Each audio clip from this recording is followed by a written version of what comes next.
बोल मोर मुकुट बंसी वाले की जय। बोल राधा रानी सरकार की जय।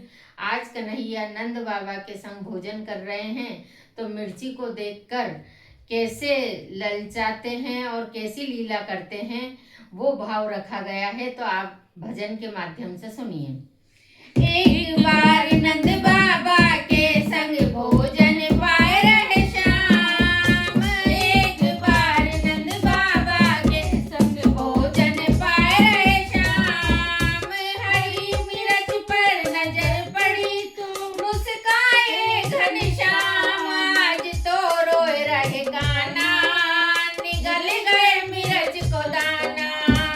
आज तो रोए रहे गाना, निगल गए मिर्च को दाना।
गए कान्हा, निगल गए मिर्च को दाना। एक बार नंद बाबा के संग भोजन पाए रहे श्याम, एक बार नंद बाबा के संग भोजन पाए रहे श्याम। हरी मिर्च पर नजर पड़ी तो मुस्काए घनश्याम, अरे हाँ मुस्काए भगवान, अरे हाँ मुस्काए गोपाल, आज तो रोए रहे कान्हा, निगल गए मिर्च को दाना, आज तो रोए रहे कान्हा, निगल गए मिर्च को दाना। रोते रोते कान्हा को माता ने हृदय लगाया, रोते रोते कान्हा को माता ने गले लगाया, रोते रोते कान्हा को माता ने हृदय लगाया। आंसू पोंछ रही मैया बातों में लाल लगाया, आंसू पोंछ रही मैया बातों में लाल लगाया, कि अब मुस्काए रहे कान्हा, निगल गए मिर्च को दाना, कि अब मुस्काए कान्हा, निगल गए मिर्च को दाना। एक बार नंद बाबा के संग भोजन पाए रहे श्याम, एक बार नंद बाबा के संग भोजन पाए रहे श्याम। हरी मिर्च पर तुम नजर पड़ी तो मुस्काए घनश्याम, अरे हाँ मुस्काए घनश्याम, आज तो रोए रहे कान्हा, निगल गए मिर्च को दाना, आज तो रोए रहे कान्हा, निगल गए मिर्च को दाना। बोल मोर मुकुट बंसी वाले की जय। अगर ये वीडियो आपको अच्छा लगा हो तो कमेंट, शेयर और लाइक करें, और चैनल पर नए हो तो सब्सक्राइब करो जरूर करें। बोलो मोर मुकुट बंसी वाले वाले की जय। जय। बोल बाल गोपाल की की जय।